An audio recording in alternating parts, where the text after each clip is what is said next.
سەربازێکی هێزی مۆرینی ئەمریکا کە لە تەقینەوەیەک لە ئەفغانستانە هەردووک دەستی پەڕیون نەشتەرگەری دوانێ بۆ کرا.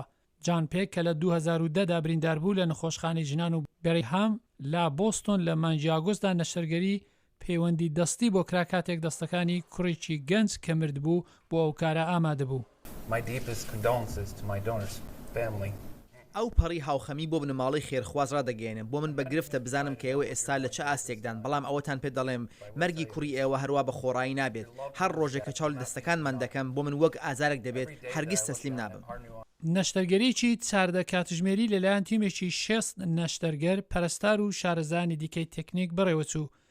هێندێک کات دەگرێت پێشەوەی پێک بتوانێت دەستە نوێیەکانی بەکاربێنێت لە دەمێکدا پەیوەندەکانی دەمار ماوەیەکی درێژ دەچێشێت تا خۆ بگرن. لە هەمان کاتدا پێک بۆ پارێزگاری لە باسکی نوێی باز و بند بەکاردێنێت بۆی هەیە ساڵک بگرێتە تا قامکەکانی بتوان سەر لە نوێ هەست پێ بکەنەوە. بە گوێرەی ناوەندی پزیشکی چاودێری تەندروستی جانس هاپکینز ژمارە و کەسانی لە ئاستی جیهان پەیوەندی باسک یان دەستیان بۆ دەکرێت لە 100 کەس کەمترن.